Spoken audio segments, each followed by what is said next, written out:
Carrie, thank you for that beautiful, beautiful song, and it fits so nicely with the title of today's talk, which is, many of you know I was in Vancouver a couple weeks ago for our Centers for Spiritual Living convention and was asked to sit on a panel of best practices. What are you doing in your centers that work? And so it was wonderful to be in that experience and to share a little bit, and different people had these things. And so my dear friend, Reverend Sally, was sharing about how she does her talks and how she has PowerPoint presentations that highlight the main topics and little illustrations. And I was like, that is so impressive to me.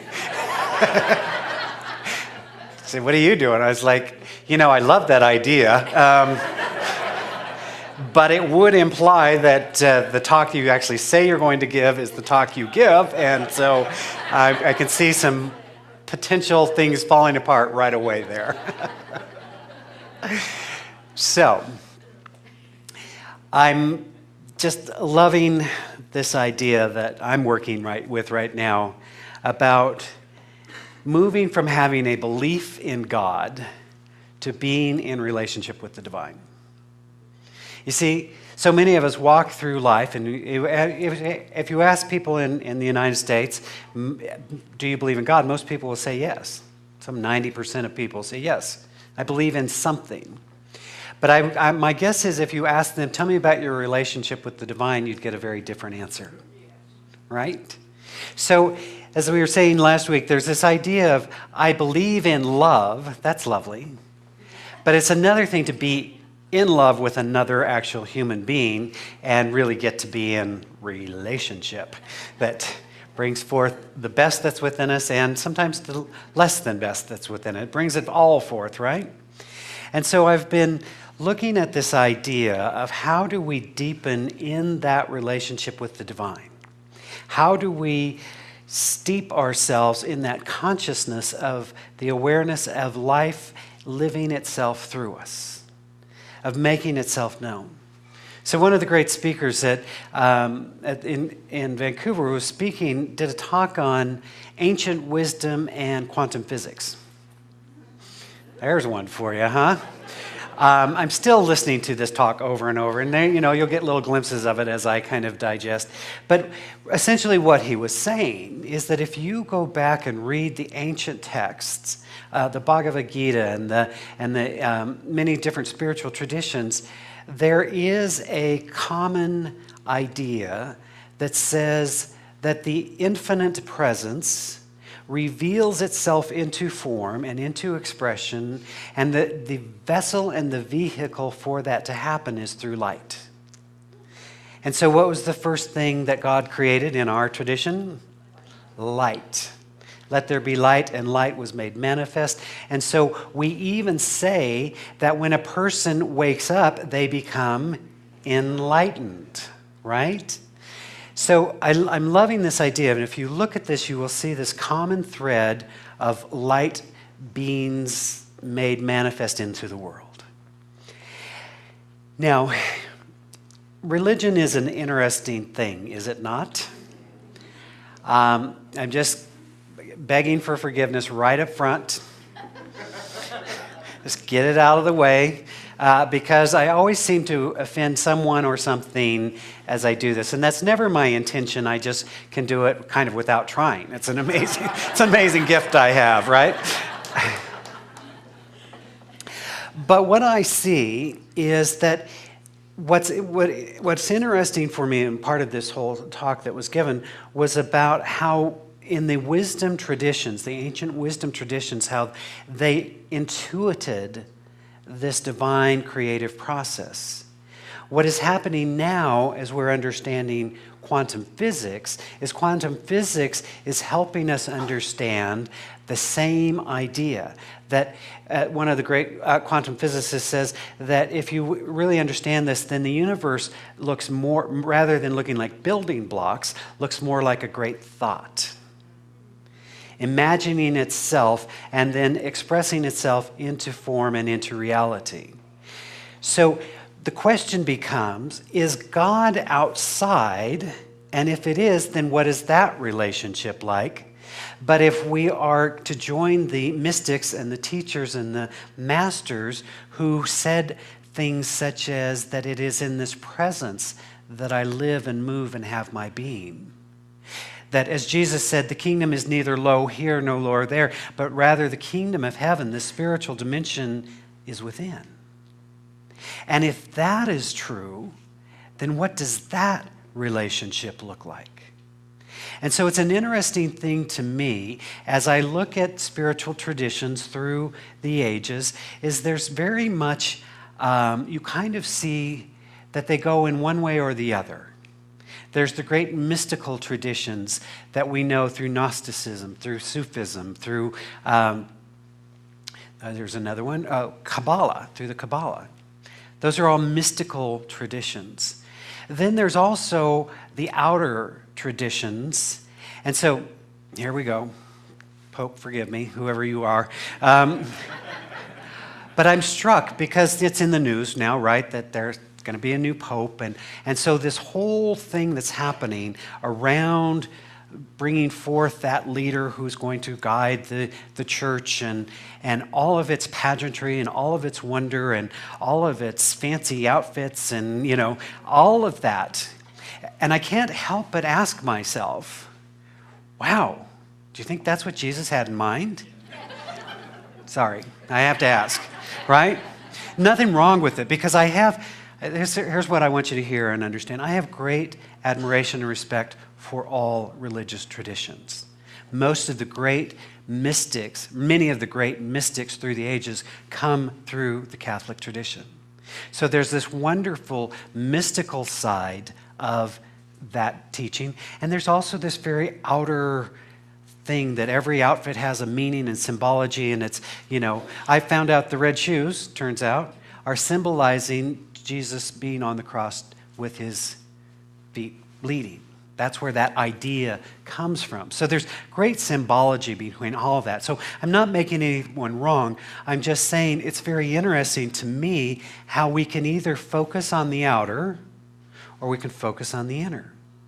For me, the journey has been about the inner.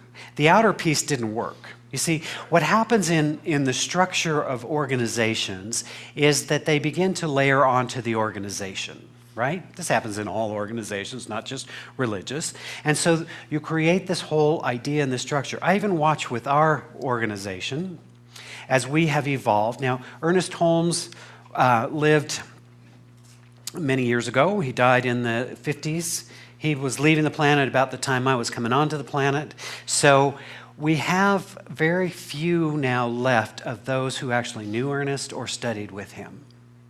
But what I noticed was while I was coming up through ministry, there were many more who knew Ernest, who studied with Ernest, who quoted Ernest, who said, Ernest says, open your book to the Science of Mind textbook 384, right? Because Ernest. And so you began to see sort of this philosophy very much about the originator of the philosophy, even as Ernest Holmes said, stay open at the top.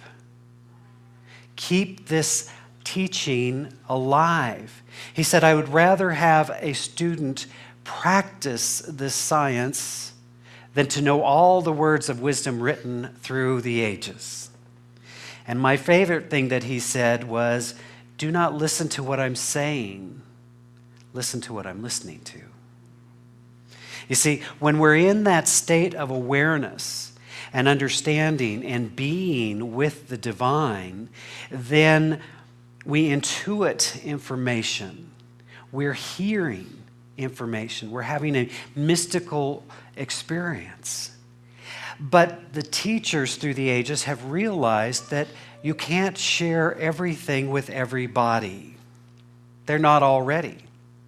And so I believe that Jesus' brilliance, genius, was able to give very multifaceted, very multi-layered stories that met people where they were, and for those that had ears to hear and eyes to see, they could enter into that greater spiritual dimension. So what we know, what we're piecing together, when I say we, I mean smart people. I just borrowed their material, right?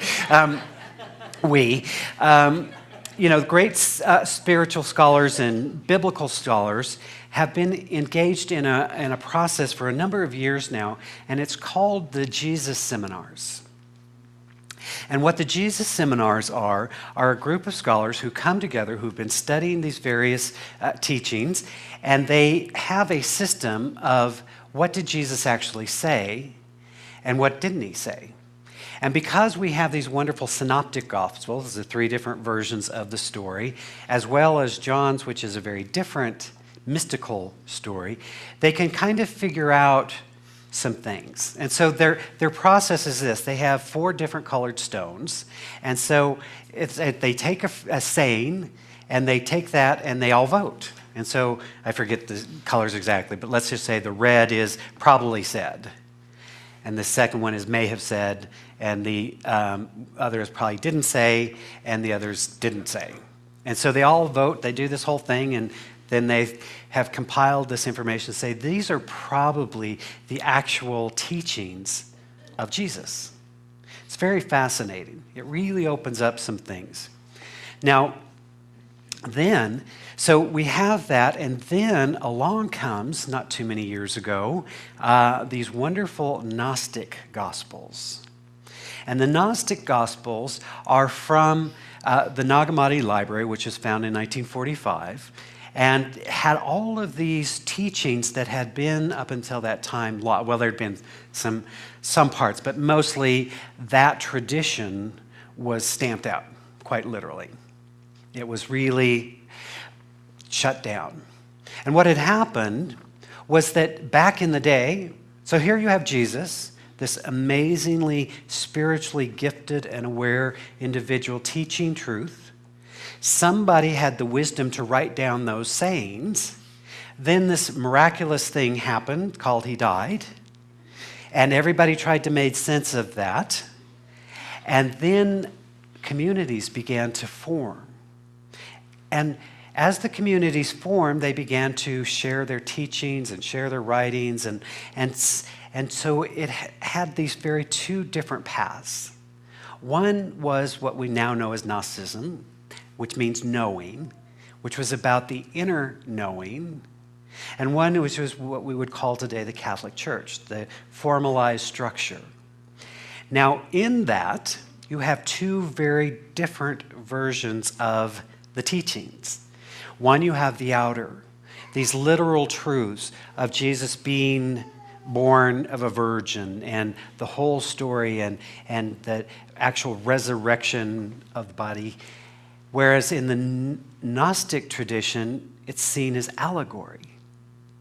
That these are stages of consciousness and development. And so you have these 2 very different traditions that were flourishing and growing and happening.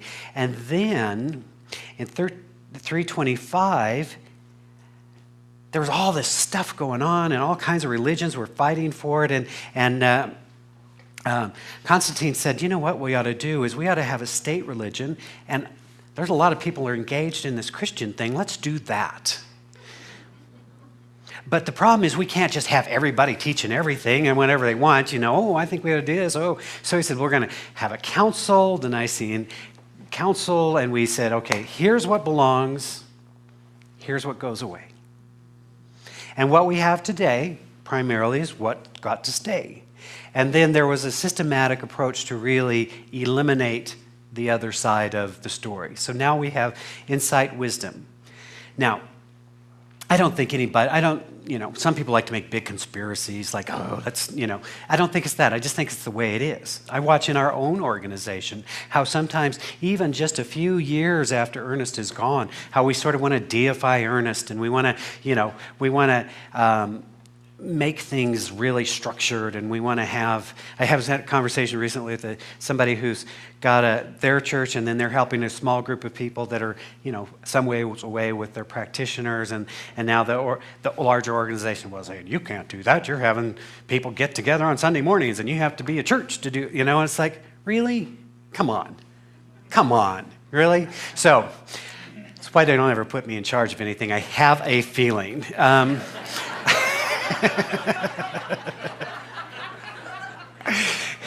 But again, organizations tend to do that. And so, not making anything wrong. What's fascinating for me is looking, though, at that Gnostic tradition, because that's where we would fall. We're not interested in how to have the right ritual, have the right rules, have the right things. Here's who you must be to belong here. We're rather interested, are you having a deep, authentic, powerful experience of your divinity? That's what interests me. That's what interests us. And so in this Gnostic tradition, you see more of that inward coming forth. So I'm reading this wonderful book, Marcus Borg's written, called Meeting Jesus Again for the First Time. He happens to be one of these people that is on the Jesus Seminar and is part of that. So he's made a lifelong study of the teachings of Jesus. And one of the things he puts forth is an idea that part of Jesus' radical message was, because remember, just back up a minute, Jesus, Jewish, right? We know that, right? How do we know? Because they called him rabbi. Good clue right there. And so he was speaking to a Jewish culture of this time. And if you know anything about Judaism, it is a very structured, legalistic way of being. It's beautiful. But there's all kinds of rules and dynamics to it. Some 700 different rules you'll find in the Torah, right? And out of that so it's a purity system. And so it sort of focuses on the outer way of being in the world. And so along comes this radical teacher who's saying, hold on a second, I want to put forth a new idea. And the new idea is, rather than focusing on the purity, and purity is what do you do and what's clean, what's unclean, all that stuff. If you've ever read the Bible, you might want to look at it someday, you'll see some of this stuff.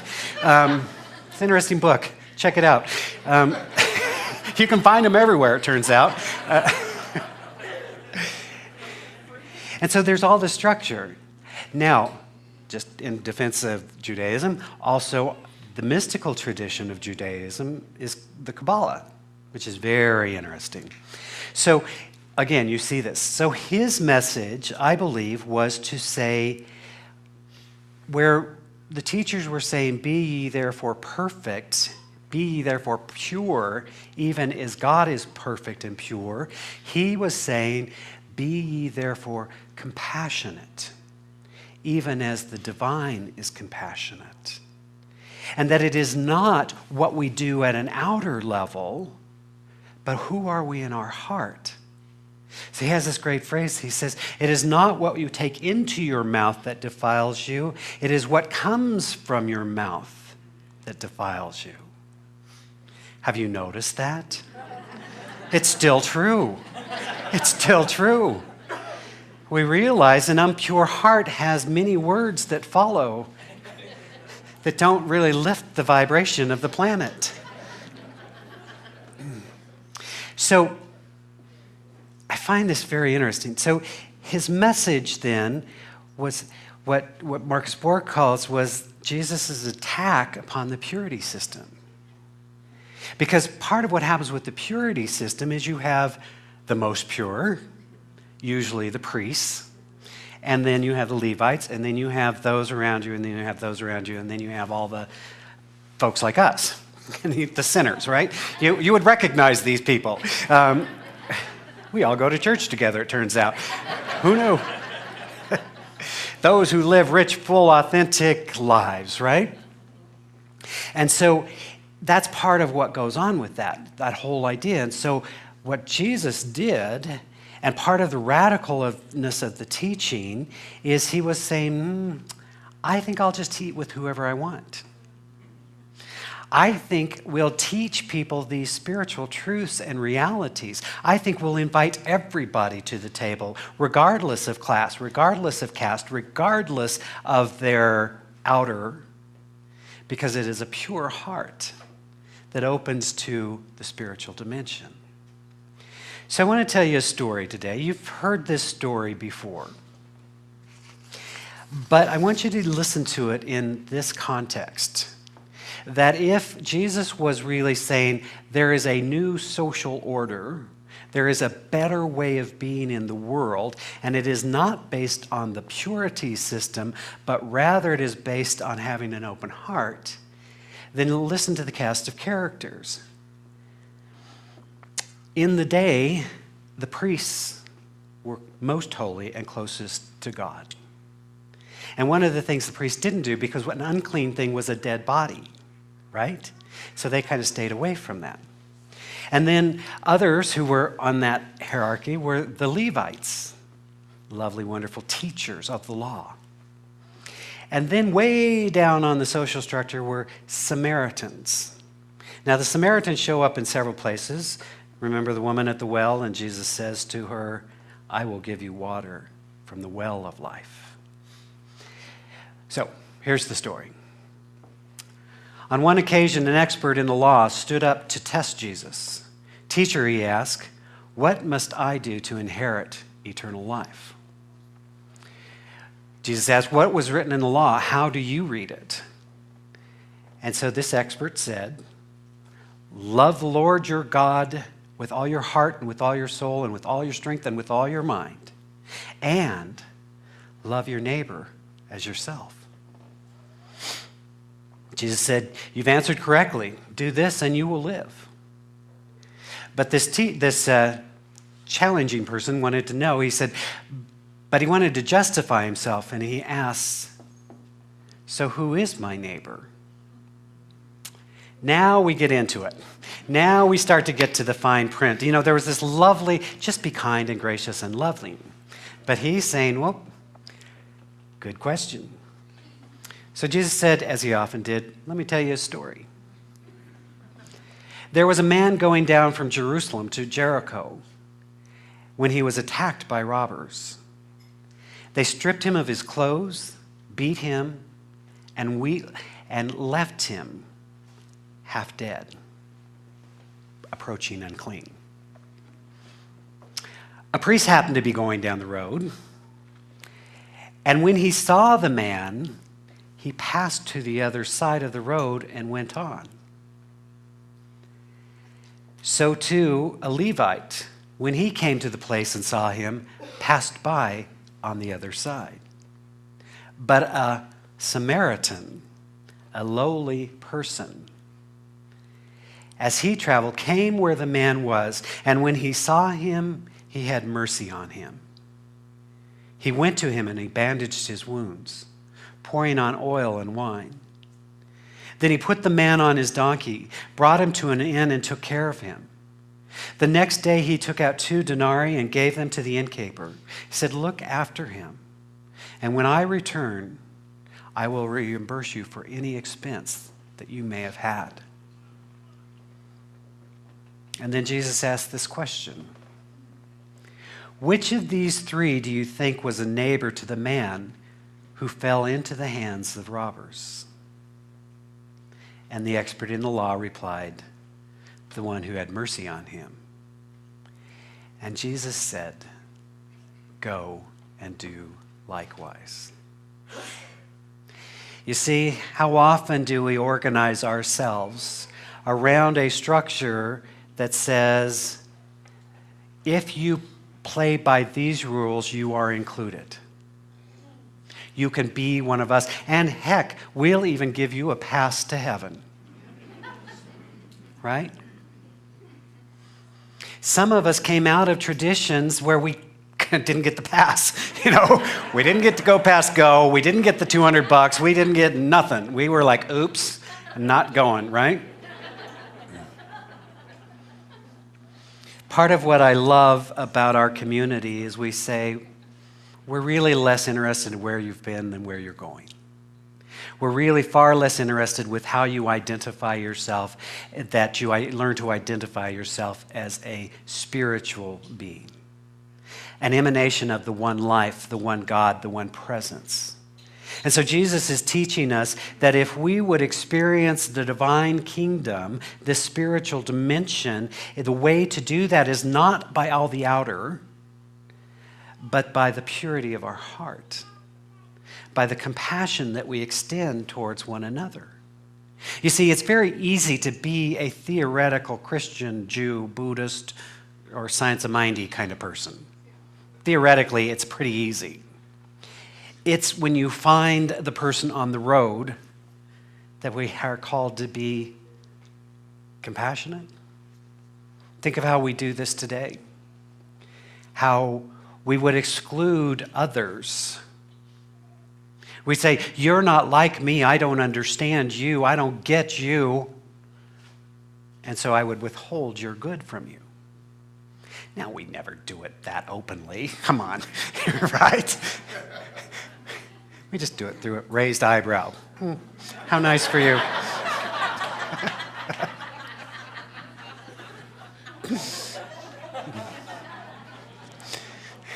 But the Master is saying, open your heart. Love one another even as I have loved you. Enter into the spiritual dimension, and you will find that neither low here nor low there, but the spiritual dimension is within you. And as we become aware and we become awakened, we open ourselves to that divine light. We open that. And so it's interesting, if you look at all the different spiritual images through the ages of Christed beings, of enlightened beings, they all have halos of light. They have lightness around them. We're literally becoming more enlightened. Because light is the conveyor of the divine intelligence. And so Jesus is helping us. His message, this is why I love to talk about Jesus, because his message is as powerful and profound and relevant today as it ever was. That everybody gets invited to the table. Everybody gets to be part of this. As I said, that's why I love our community. Because we say, you're gay, cool, straight, cool, tall, cool, short, cool, whatever. Because we're not looking at the outer, we're looking to see the inner light that is within you.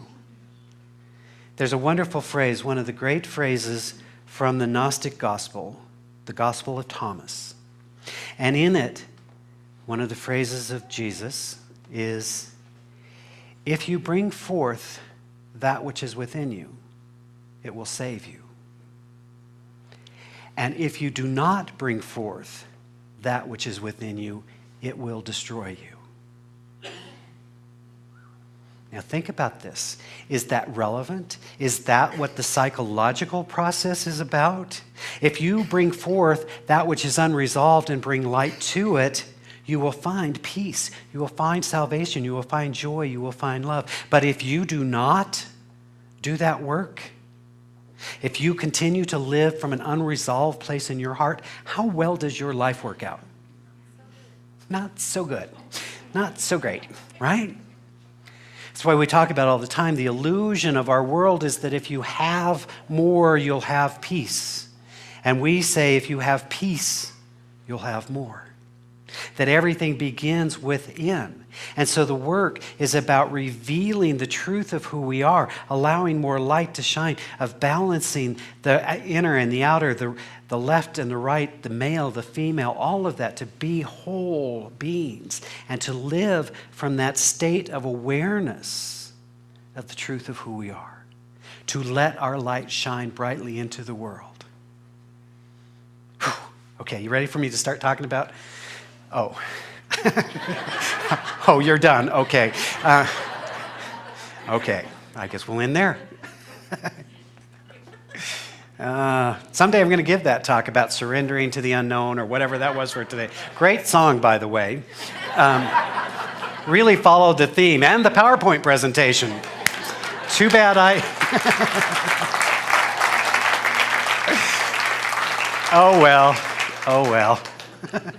Another day. Good thing there's so many Sundays, right? It's a good thing. Here's what I would have you know. If you bring forth that which is within you, if you bring forth the light, the love, the compassion, the truth that is who you really are, not the stories you've told yourself, not the misidentifications you've made, but the holy, pure light that is within you. It will save you. And know that wherever you are on this journey, you are loved and supported in being fully who you are. Let us pray. As we simply take this moment to turn to that light, to turn to that divine presence, to open our hearts and our minds, the very portal of our soul, to that which is pure, truth, light, love, joy, harmony, and abundance. And we realize that this is the spiritual dimension that the masters have spoken of. That there's no place to go, there's nothing to study, there's nothing to do. There's simply an awakening to that awareness of our oneness with all that is.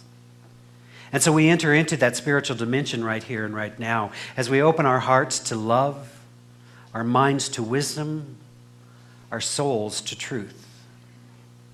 And we stand in that truth right here and right now and declare a new reality, the reality of spirit, calling forth the presence of wholeness, revealing itself as health, well-being, vitality, calling forth the presence of abundance as a joyful and well-lived life, calling forth the presence of love, knowing that it is love that heals all, that transforms all, that allows everything else to flow from it. And so we're just standing in this moment in the divine light, aware of the divine wisdom, and knowing that anything unlike that, that which is within us that is unresolved, that is unhealed, that is in need of being brought to the light, is right now brought into that divine presence, so that it might be healed and transformed, that the presence is revealed. How powerful it is to stand in this place, in this awareness, in this truth, and to live from that. To know with new meanings that it is in this presence that we live and move and have our very being. And so standing witness to that, we're surrendering to the divine light, the divine life, allowing it to guide and direct our thought, our word, our activity. We're allowing that which no longer serves us to be lovingly and gently released, and in its place, our greater good. Simply breathe into this awareness with me, accepting this spiritual truth and reality right here and right now, and with a joyful and grateful heart giving thanks and saying yes. Saying yes to that divine possibility, and knowing that all that is necessary for its complete and full unfoldment is provided with the possibility. How good it is to know this truth. And so it is with a joyful and grateful heart that we just stand in this awareness, giving thanks for the many blessings in our lives, those both revealed and those yet to be revealed. And so we extend that blessing to this community, to this spiritual community, our spiritual home, as we know that we are divinely guided and guarded and protected, that we are divinely supplied in fulfilling our mission to be a healing force in the world. And we extend that blessing from this place to our brothers and sisters around the planet. We're simply knowing a planet at peace and a world that works for everyone. And as always, we bless all priests, all rabbis, all ministers, teachers of every faith. For we honor the many pathways to the divine, the many understandings of spiritual unfoldment. For all of these blessings, and so many more, I simply give thanks. I allow it to be, as together we say, and so it is.